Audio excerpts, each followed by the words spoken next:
ಪ್ರಸಿದ್ಧಿ ಪಡೆದಂಥ ಒಂದು ದೊಡ್ಡ ಶಾಲೆಯಾಗಿ ಹೆಮ್ಮರವಾಗಿ ಇವತ್ತು ಬೆಳೆದು ನಿಂತಿದೆ. ಹಾಗಾಗಿ ನಮಗೆ ಭಾಳ ತುಂಬ ಒಂದು ಖುಷಿಯಾದ ವಿಚಾರ.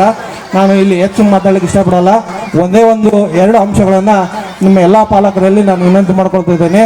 ಒಂದನೇದಾಗಿ ಎಲ್ಲ ತಾಯಂದಿರಲ್ಲಿ ನಾನು ವಿನಂತಿ ಮಾಡ್ಕೊಳ್ತೇನೆ, ತಮ್ಮೆಲ್ಲ ಮಕ್ಕಳನ್ನು ಬೆಳಗಿನ ಅವಧಿಯಲ್ಲಿ ಅಂದರೆ 4 ಗಂಟೆ ಅಂದರೆ ಸೂರ್ಯ ಉದಯಕ್ಕಿಂತ 2 ತಾಸು ಮುಂಚೆ ಬ್ರಾಹ್ಮಿ ಮುಹೂರ್ತದಲ್ಲಿ ತಾವು ಮಕ್ಕಳನ್ನು ಎಬ್ಬಿಸಿ ಓದಿಸ್ರಿ. ಇದರ ಕಾರಣ ಇಷ್ಟೇ, ವೈಜ್ಞಾನಿಕವಾಗಿ ಮತ್ತು ದೈವತ್ವ ಕಾರಣಗಳು 2 ಇದಾವೆ ಇಲ್ಲಿ. ಒಂದು ವೈಜ್ಞಾನಿಕ ಕಾರಣ ಏನಂದರೆ ಎಲ್ಲ ಮಕ್ಕಳು ಹಿಂದಿನ ದಿವಸ ಆಟ ಆಡಿ ಮಲಗಿ ಫ್ರೆಶ್ ಆಗಿರ್ತವೆ, ಆ ಮಕ್ಕಳ ಮನಸ್ಸು ಸ್ವಚ್ಛವಾಗಿರುತ್ತೆ, ಅಲ್ಲಿ ಓದಲಿಕ್ಕೆ ಭಾಳಷ್ಟು ಸಹಕಾರಿಯಾಗಿ ಇದು ಸಹಾಯ ಮಾಡುತ್ತೆ. ಇನ್ನೊಂದು ದೈವತ್ವ ಅಂಶ ಅಂದರೆ ನಮ್ಮ ಪೂರ್ವಿಕರು ಹಿರಿಯರು ಏನು ನಂಬಿಕೊಂಡಿದ್ದಾರೆ, ಬ್ರಹ್ಮ ಮುಹೂರ್ತದಲ್ಲಿ ಎಲ್ಲ ದೇವತೆಗಳು ಆಕಾಶದಲ್ಲಿ ಇರ್ತಾರೆ, ಎಲ್ಲರಿಗೂ ತಥಾಸ್ತು ಅಷ್ಟು ಅಂತ ಹೇಳ್ತಾರೆ ಏನೇ ಮಾಡಿದ್ರು. ಆ ಕಾರಣದಿಂದ ಈ ಬ್ರಾಹ್ಮಿ ಮುಹೂರ್ತದಲ್ಲಿ ಬೆಳಗಿನ ಅವಧಿಯಲ್ಲಿ ಓದಲಿಕ್ಕೆ ಎಲ್ಲ ಪ್ರಯತ್ನ ಮಾಡಿರಿ.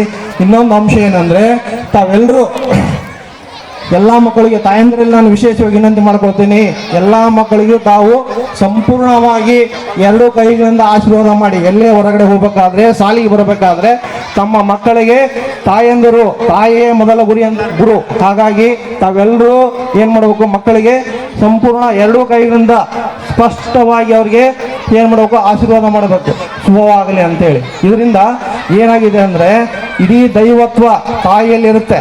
ದೇವರು ಎಲ್ಲಿದ್ದಾನೆ ಅಂದರೆ ತಾಯಿಯಲ್ಲಿದ್ದಾನೆ. ಹಾಗಾಗಿ ಎಲ್ಲ ತಾಯಂದರು ಈ 2 ಅಂಶಗಳನ್ನು ಪಾಲನೆ ಮಾಡಿದರೆ ನಮ್ಮ ಗುರು ಹಿರಿಯರು, ನಮ್ಮ ಹಿರಿಯರು ಏನು ಈ ಶಾಲೆ ಕಟ್ಟಿ ಬೆಳೆಸಿದ್ದಾರೆ, ಕಾಲೇಜು ಕಟ್ಟಿ ಬೆಳೆಸಿದ್ದಾರೆ, ಅವೆಲ್ಲವೂ ಇನ್ನು ಎತ್ತರಕ್ಕೆ ಹೋಗ್ತಾವ ಅಂತ ಒಂದು ಸಂದರ್ಭ ಈ ಎಲ್ಲ ಸೃಷ್ಟಿ ಇವರೆಲ್ಲ ಮಾಡಿದ್ದಾರೆ. ಇನ್ನೊಂದು ನಾನು ಈ ಹಿರಿಯರಲ್ಲಿ ಮತ್ತು ಪಂಚಾಯತಿ ಸದಸ್ಯರಲ್ಲಿ ಇನ್ನೊಂದು ವಿನಂತಿ ಮಾಡ್ಕೊಳ್ತೇನೆ, ಇನ್ನೂ ನಮ್ಮ ಶಾಲೆಗೆ ಸಾಕಷ್ಟು ಅನುದಾನ ಕೊಟ್ಟಿದ್ದೀರಿ, ಎಲ್ಲ ಪುಸ್ತಕಗಳನ್ನು ಕೊಟ್ಟಿದ್ದೀರಿ, ನೋಟ್ಬುಕ್ ಕೊಟ್ಟಿದ್ದೀರಿ, ಪೆನ್ ಕೊಟ್ಟಿದ್ದೀರಿ, ತಟ್ಟೆಗಳನ್ನು ಕೊಡಿಸಿದ್ದೀರಿ. ಇನ್ನೂ ತಾವೆಲ್ಲ ಇನ್ನೊಮ್ಮೆ ನಮ್ಮ ಇನ್ನೂ ಭಾಳ ಚಿಕ್ಕ ವಯಸ್ಸು ನಮ್ಮ ಗೋಪಾಲ ಅಂತ ಒಬ್ಬ ವ್ಯಕ್ತಿ ಇವತ್ತು ಈ ಶಾಲೆಯಲ್ಲಿ ಸಾಕಷ್ಟು ಒತ್ತಡ ಕಾರ್ಯಭಾರಗಳು ಇದ್ದಾವೆ. ನಮ್ಮ ಮೈನಸ್ ಸರ್ ಈಗ ಹೇಳಿದ್ರೆ ನಿಮ್ಗೆ ಎಷ್ಟು ಕಾರ್ಯಭಾರ ಒತ್ತಡ ಇದ್ದಾವೆ ಅಂದರೆ ನಾವು ಮುಂಜಾನೆ 9 ಗಂಟೆಯಿಂದ ಹೋಗಿ ಸಾಯಂಕಾಲ 5 ಗಂಟೆ ಆದರೂ ಕೆಲಸ ಮುಗಿಯಲ್ಲ, ಅಷ್ಟು ಕಾರ್ಯಭಾರ ಒತ್ತಡಗಳು ಇರೋದ್ರಿಂದ ತಾವೆಲ್ಲ ಅವ್ರಿಗೆ ಸಹಕಾರ ಕೊಡ್ರಿ. ಭಾಳಷ್ಟು ಒಳ್ಳೆ ವ್ಯಕ್ತಿಗಳು ನಮ್ಮ ಶಾಲೆ ಬಂದಿದ್ದಾರೆ, ಒಳ್ಳೆ ಚೆನ್ನಾಗಿ ಕೆಲಸ ಮಾಡೋರಿದ್ದಾರೆ. ನಮ್ಮ ವಲ್ಲಭ್ ಸರು, ವಿಶ್ವನಾಥ್ ಸರ್, ನಮ್ಮ ಗೋಪಾಲ್ ಸರ್ ಅವ್ರಿಗೆ ತಾವೆಲ್ಲ ಸಹಕಾರ ನೀಡಿ ಅವ್ರು ಏನು ಬೇಕು ಅವರಿಗೆ ವ್ಯವಸ್ಥೆಯನ್ನು ಮಾಡಿಕೊಟ್ರೆ ಇನ್ನಷ್ಟು ತಾವೆಲ್ಲ ಕೆಲಸ ಮಾಡ್ಲಿಕ್ಕೆ ಅನುಕೂಲ ಆಗುತ್ತೆ. ಇನ್ನೊಬ್ಬ ನಮ್ಮ ಉತ್ಸಾಹಿ ಶಿಕ್ಷಕರು ತೋಟಪ್ ಸರ್ ಅವರು, ಭುವನೇಶ್ವರಿ ಮೇಡಮ್ 18 ವರ್ಷದಿಂದ ಇಲ್ಲಿ ಕೆಲಸ ಮಾಡ್ತಿದ್ದಾರೆ. ನೋಡಿ ಎಷ್ಟು ಅವರಿಗೆ ಪ್ರಶಸ್ತಿಗೆ ಸಿಕ್ಕಿದೆ ಈ ಶಾಲೆಯಿಂದ.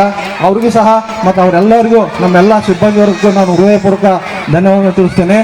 ಇಷ್ಟೇ ತಾವೆಲ್ಲ ಅವರೆಲ್ಲ ಶಿಕ್ಷಕರಿಗೆ ಸಹಕಾರ ಮಾಡಿಕೊಟ್ರೆ ಅವರೆಲ್ಲರೂ ಇನ್ನೂ ಹೆಚ್ಚು ಖುಷಿಯಾಗಿ ಇಲ್ಲಿ ಕೆಲಸ ಮಾಡಲಿಕ್ಕೆ ಇಷ್ಟಪಡ್ತಾರೆ ಅಂತೇಳಿ ನನಗೆ ಈ ಸಂದರ್ಭದಲ್ಲಿ ಕರೆಸಿ ಸನ್ಮಾನ ಮಾಡಿ ಮಾತಾಡಲಿಕ್ಕೆ ಅವಕಾಶ ಮಾಡಿಕೊಟ್ಟಂಥ ತಮ್ಮೆಲ್ಲರ ಪಾದ ವೃಂದಕ್ಕೆ ನಮಸ್ಕರಿಸಿ ನನ್ನ 2 ಮಾತುಗಳು ಮುಗಿಸ್ತೀನಿ.